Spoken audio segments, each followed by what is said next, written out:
Hello my beautiful friend, welcome back to our reading class with Miss Sarita. I am so happy to have you here today. In today's lesson, we are going to read a story. We are going to start reading stories. Yay! I am so excited and I'm so happy for you and for us. Okay, so we are going to read a story together, and once you're done, you are going to read a story yourself in your workbook, okay? All right. Okay. I don't know if you can see, but if you can, try to read along with me or listen through. All right? Our story is called The Big Red Hen. The Big Red Hen? I wonder what happened to the big red hen. Let's find out. Once upon a time in a cozy barn, there lived a big red hen named Jane. She had 3 eggs. One sunny morning, while Jane was out pecking for food, a mischievous fox crept near the barn. The fox saw the eggs and wanted them for breakfast. Jane returned to find her eggs missing. She felt sad and worried. She asked the other farm animals if they had seen her eggs, but no one knew.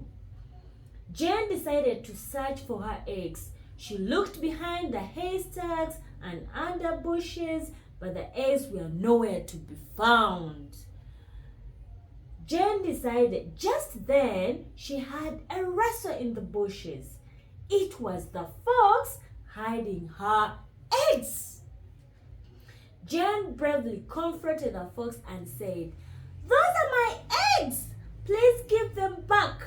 The fox looked surprised, but then said, "I am sorry, I was hungry.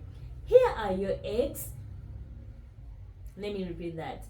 The fox said, "I am sorry, I was hungry. Here are your eggs." Jane thanked the fox and happily took her eggs back to the barn. She felt relieved and grateful. From that day on, Jane kept her eggs safe in a cozy nest. She was happy knowing they were secure, and the fox learned to ask for food instead of taking from others. And so, Jane's day went from sad to happy. Amazing! Did you like the story? I hope you did. Now friends, as we are practicing story reading today, we are also going to understand the key elements of a story. What do you mean by key elements of a story? Key elements of a story, I mean the important parts or the important ingredients that make up a story. These are the things every story must have to be considered a proper story. What are they? Do you know them? Shout them out. Alright. Okay. Each story must have characters. Do you know who story characters are? Story characters are the people or animals that take part in the story. Now, going back to our story, The Big Red Hen, who are the characters? Do you have any people here? No. Do you have any animals? Yes, we do. What kind of animals do we have? We have a big red hen. That's a bird. It's not a person, but it's acting in the story. So what we are going to do, we are going to identify all the characters in the story and underline them with an orange marker. You can choose whichever color you have. I'm going to choose my crayons. You can choose any color you have to circle or to underline the characters. Okay. Once upon a time in a cozy barn, there lived a big red hen named Jane. So the first character is the big red hen. There you go. I'm sitting in a weird angle. That's why it's hard for me to underline. Is there any other character? Yeah, a mischievous fox we know that there is a fox. Okay, right. Are there any other characters in this story? Did we? No. We see fox and the hen. Oh, the characters in this story are the hen and the fox. Okay, the hen and the fox. Those are the characters. Okay, all right. Now we know who the characters are. When you read your story, I want you to identify the characters, the animals or the people who are taking part or who are acting in your story. Okay, which other important element we must have in a story for it to be considered as a proper story? A setting. Each story must have a setting. What we mean by a setting? A setting is a place where the story takes place from. Now, friend, where did our story take place from? Usually the setting is mentioned at the start of the story. Once upon a time in a cozy barn. It took place at the barn, in the barn. Cozy. I can imagine that cozy barn. Do you know what a barn is? Who lives in a barn? Yes, all the farm animals. So our setting is a barn. A story can happen from very different places. It can be a barn, it can be a jungle, it can be in a house, it can be in a castle. A story can take place from anywhere. So the author of this story, who is Miss Anita, decided that this story will happen in a barn. So our setting is a barn. And this barn is not just like any other barn, it is cozy. That means it's probably tiny, it has haystack, it is comfy, all right? It is warm. That's why I described it as cozy. All right, so we know that our story is happening from a barn. All right, okay, let's see. Element 3 is what we call the plot or the main events.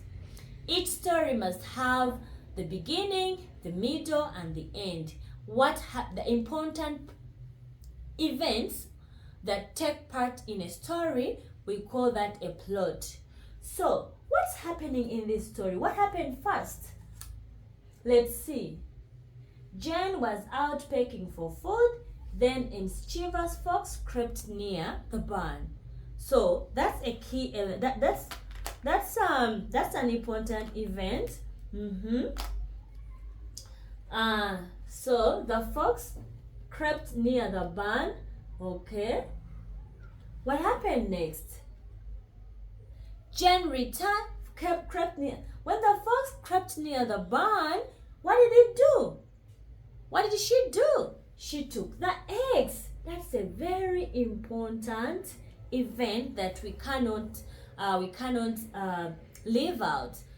Jane kept her eggs in the barn and the fox took them away. So that's a key event that we can't leave out when we are talking about this story.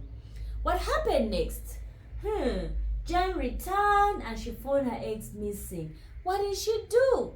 She talked to the other animals.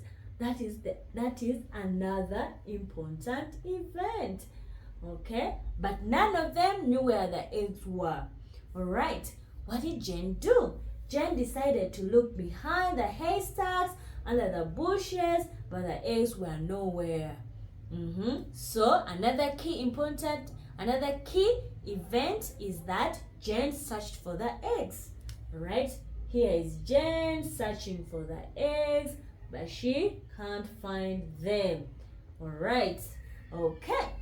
What happened next? Jane asked the fox, confronted. Do you know what confronting means? When you go and bravely ask someone if they have done something or if they know about something, alright? You look them straight in the eyes and ask them questions. So that's what Jane did. Alright? And what happened next? The fox looked surprised. Oh, Jen asked for her eggs back. So that is a key event we can't leave out. All right. And what did the fox do? The fox apologized and gave them back, gave her the eggs. So here the fox saying, I'm sorry, and she gave back the eggs. All right, here are your eggs. All right, those are the important events that took place in this story. The hen kept her eggs in the barn. The fox went into the barn and took the eggs.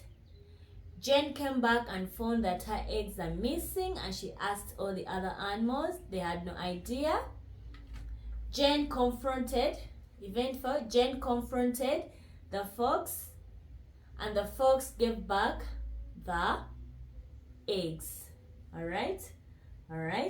Jen was happy. The fox gave back the eggs.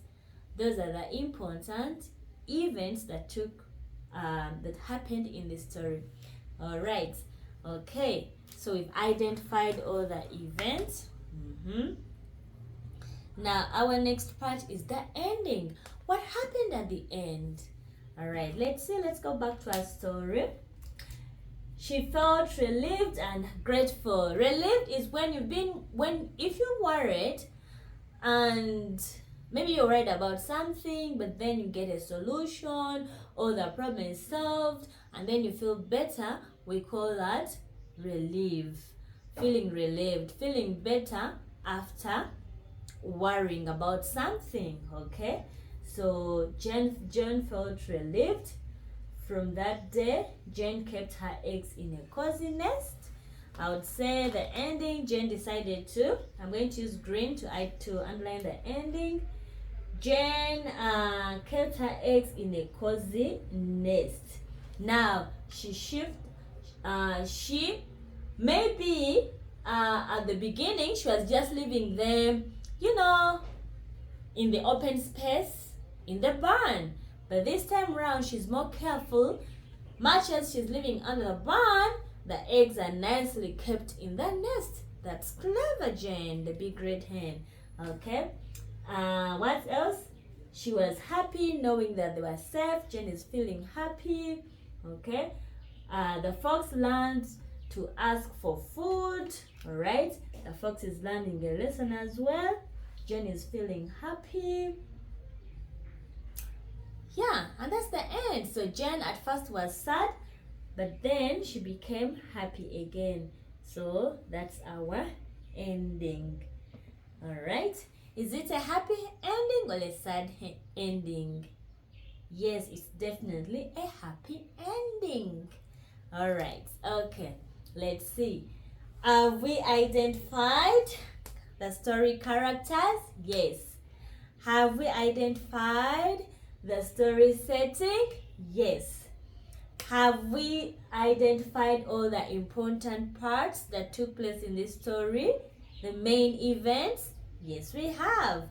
Have we identified the ending? Of course we have. Amazing. Now, all right, your turn. In your book, you are going to read this story, okay? After using your little sounds to read the story, I want you to underline the setting, the characters, the main events, and the ending. All right. Pause the video and have a go at your reading task. My dear, the instruction here says read the story twice. So when you read it the first time, you have to read it again, okay? After that, you can do the underlining of those important parts, all right? Okay. Pause the video and have a go. Bye.